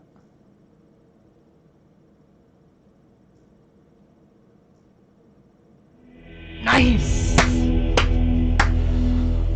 Wow. Okay. Well, that's pretty messed up. Hey, look at that! 3 matches!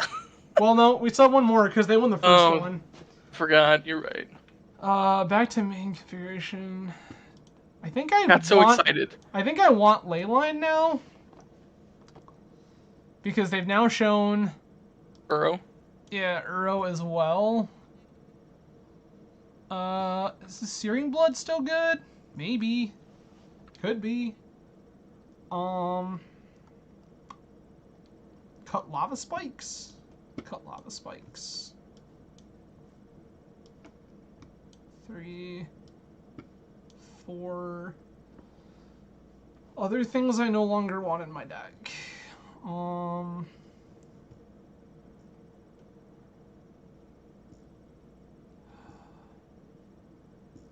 Like,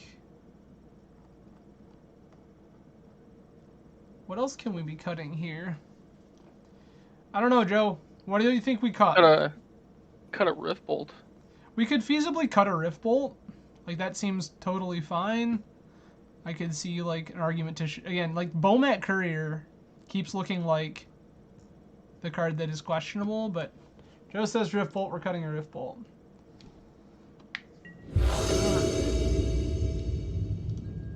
For all the marbles. Here's this noodle you know doesn't do anything. Oof. Oh, this is so close. Do I keep two this? Roiling Vortexes? Well, like, and Price of Progress, which is very good, and like, I'm wondering if I just keep it, like, because this Chain Lightning respects the hell out of the Ragavans we know they play, and Birds. Oh, that looks rough. It's, like, super questionable. Like, too many twos, sure, but, like, all of these cards are also good, and all we need is a land, and we just, like, answer a couple of... I don't know. We'll mulligan it. Sure. In every other format, I've learned that you don't keep a 1-mana hand. I know Legacy is different. Oh, yeah, no, Burn is known for the deck, for being the deck that can keep 1-landers, like, no problem. I mean, let's be real, I'm gonna keep this. On the bottom one of these mountains. Like, there are decks in this format that just, like, do not play lands. Man, we still got a Roiling Vortex, it's good. It's so good. Bird, deal. Oh, nope, they're full 5 colors. That's a Bayou, they are a full 5 colors. What in the world? What are the black cards? Maybe they have hard castable Leylands. Maybe. I need an adult. Okay, Dragon Rage Chandler, do we bolt the bird? Listen, Adam, that is me, but can't help you. We bolt the bird, right? Because their 3-drops are nuts, we just bolt it? I think we just bolt it. I think that there are too many games we just lose if opponent gives us, like, Clothes, go. And we have just a Dragon Rage Channeler. Then even if it wasn't, like, your top idea, it's still the meme deck, so you do the meme thing. You bolt the bird. Reasonable. See, this is why you're here, Jake. I'm here for the tough decisions. Exactly. Okay. I mean, Unstable Mountain's got a lot of reasonable answers in the chat over there, but for the meme. Yeah, but yeah. Also for the meme. Oh, the lag is killing me here. I'm like 9 minutes behind my opponent. Hey, Leyline of the Void! Nice to see you. Board? I guess we just cast the Dragonite Channeler.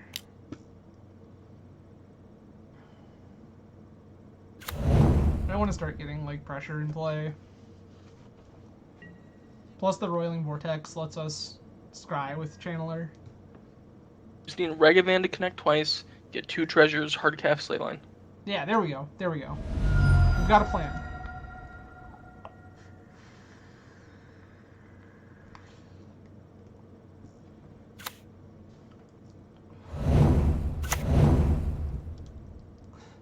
Swords to Plowshares, Dragonite Channeler, sure.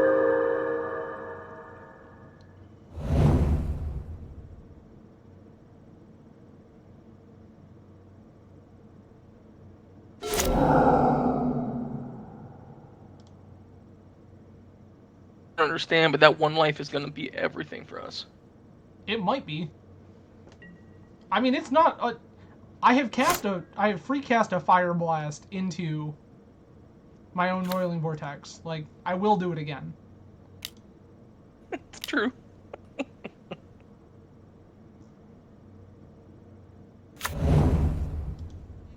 Alright. Roiling Vortex turns on Skewer too. It's so good. No, because it doesn't... Skewer's a sorcery. Right. But, I mean,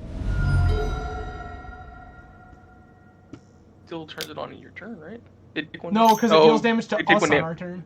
Gotcha. It's not every player. Sure.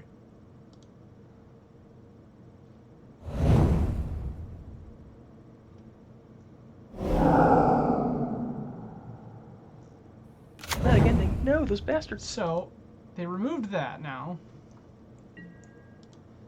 Like, they're on 2 cards. We're basically on 2 cards, because this Leyline sure isn't doing anything anytime in the near future. Ah, yes, good. Mountain. That's what we wanted.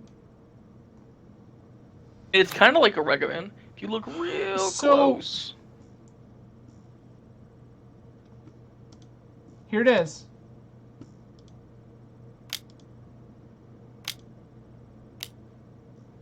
Yes! The noodle to hand. Oh, I hope this at least gets them going. Wait, what? Yeah. I mean, I hope so, because, like, they have seen no feasible way in which we can cast this. Oh. We might seriously lose to timeout here, though, because the lag is taking, like, a non-zero amount of time off our clock.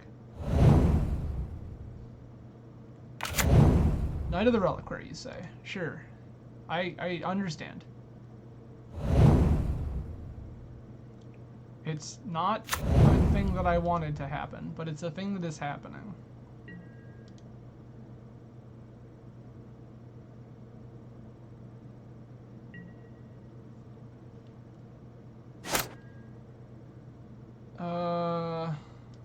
Skewer the critics. Target this.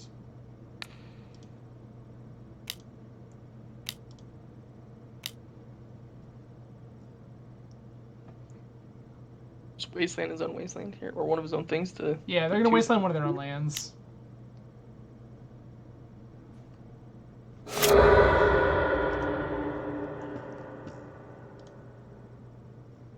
Like, I'm totally willing here to just, like, trade a bunch of resources for this knight, because it seems to be the only thing they have going on, and I also don't have anything going on. My hand is super reactive.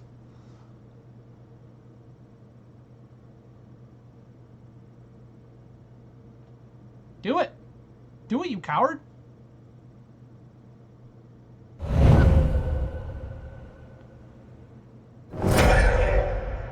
Dope.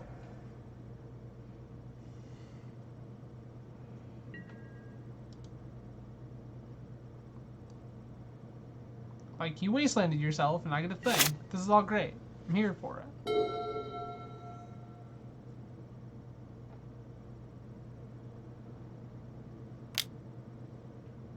By get a thing, I mean get to remove your knight, but yeah.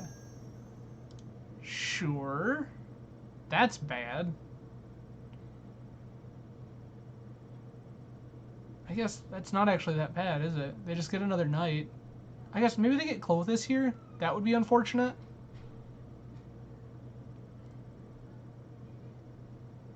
If they get Clothis, we have to erase.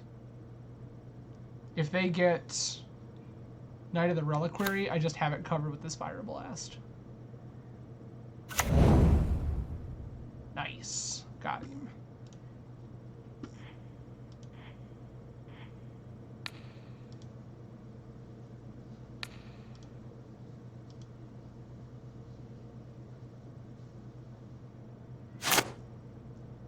Yeah.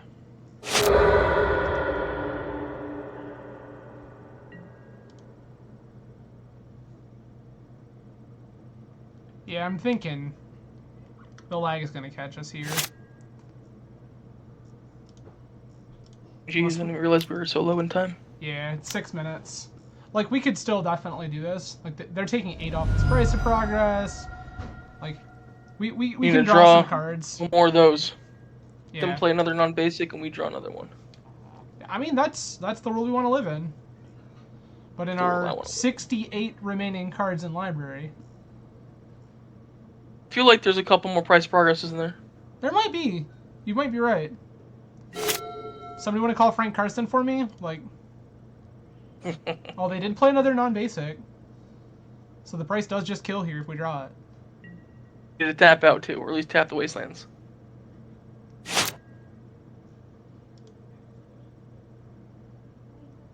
We drew the price of progress. You're welcome. I'm just gonna wait. Yep. I'm gonna make them blink first.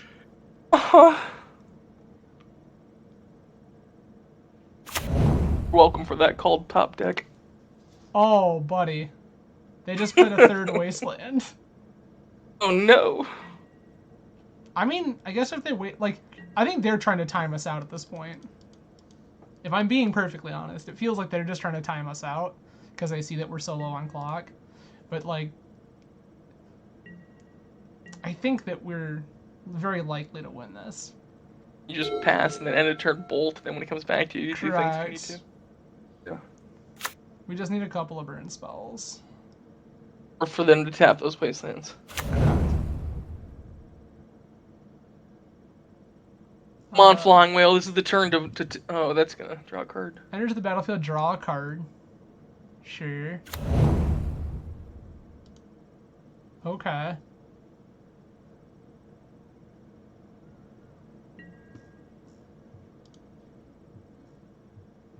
So we hit for 8 right now. Did you end a turn bolt? This. Because now we have it on our turn, right? Oh, they have to wasteland their own lands now. Other lands. Yeah. Well, I mean, that was kind of what I assumed they would do anyway. For the sake of saving lift off price. Sure. Not quite there.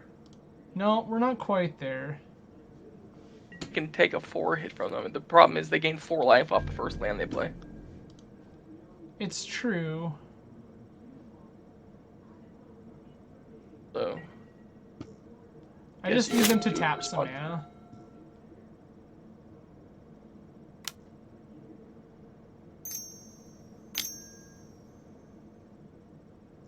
We're at a 14 hit right now.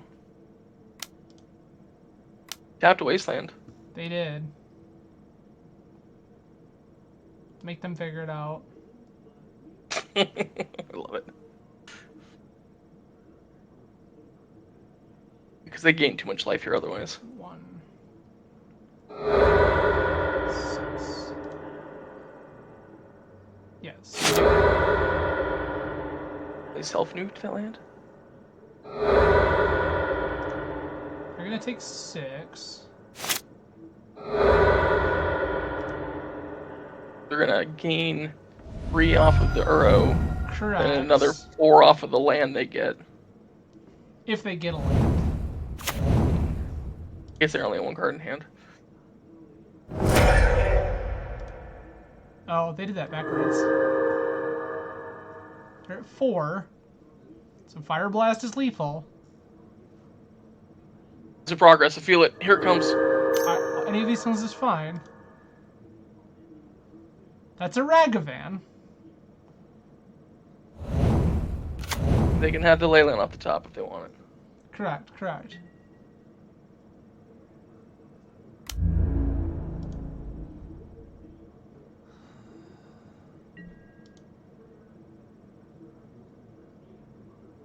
Come on. Come on.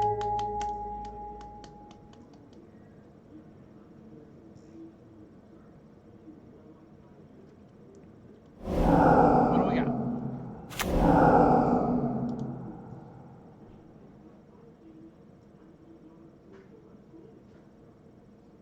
Okay. Okay. What do we got? Anything? Is it good? Please be good. Oh, that's actually not terrible.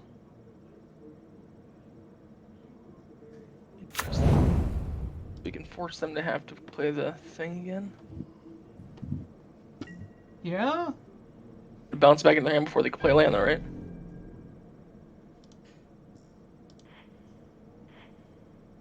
It's true. Just do this now.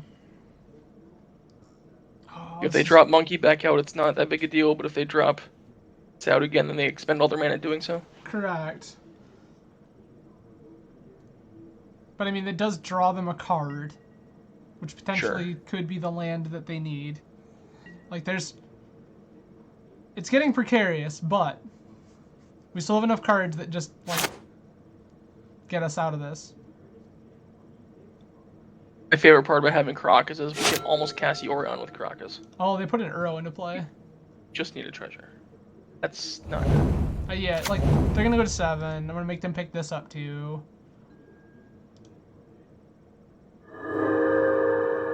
Seven is still fine.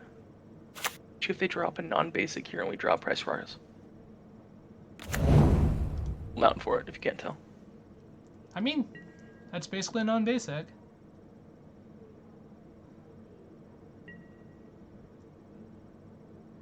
Because even if they fetch, they still take 1. Cast this Dragon Rage Channeler.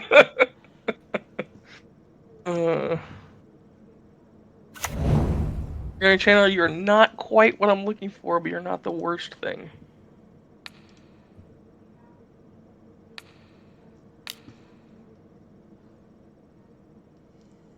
Make them do the whole thing with Uro again.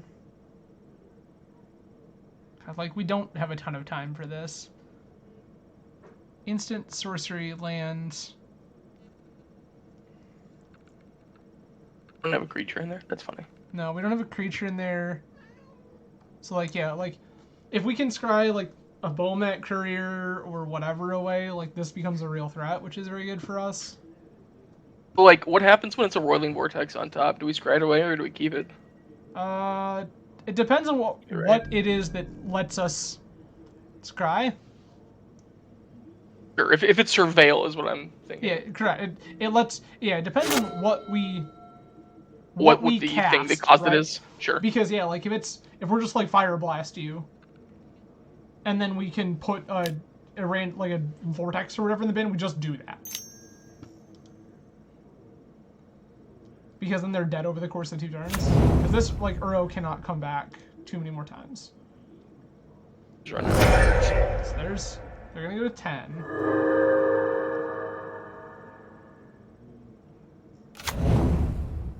Takes 5 other cards to escape him? Correct. Yeah, like, they have it, but they have it once. Right. I'm kind of surprised that they didn't just slam the Ragavan there. Yeah, a little bit. That's very strange. He's up to 5 cards in his hand. This is good.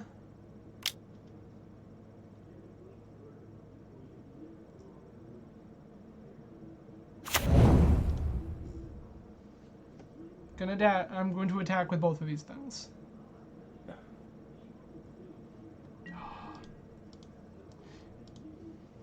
Admittedly, I'm hoping he's like, do something to remove Goblin Guided instant speed, thus making DRC big. Right? Punishing fire goblin guy. Deal. Deal. He is fetching here.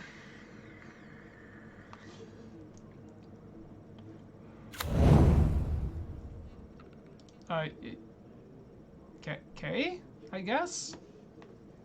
Oh, block DRC. Yeah, I think that's got to be the move. Horizon Canopy enters the revealed zone. Sure. Sure thing. Oh, gross.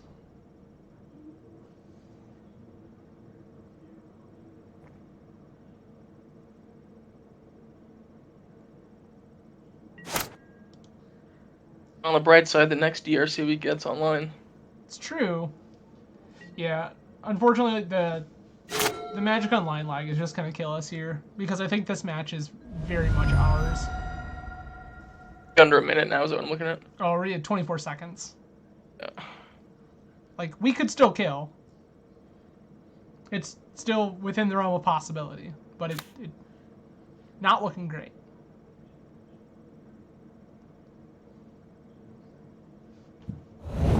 I'm kind of shocked we got this far, though. What should functionally be a 3-2. Yep, you have this Omnath. I'm gonna put it back in your hand in response to the draw trigger. I love it.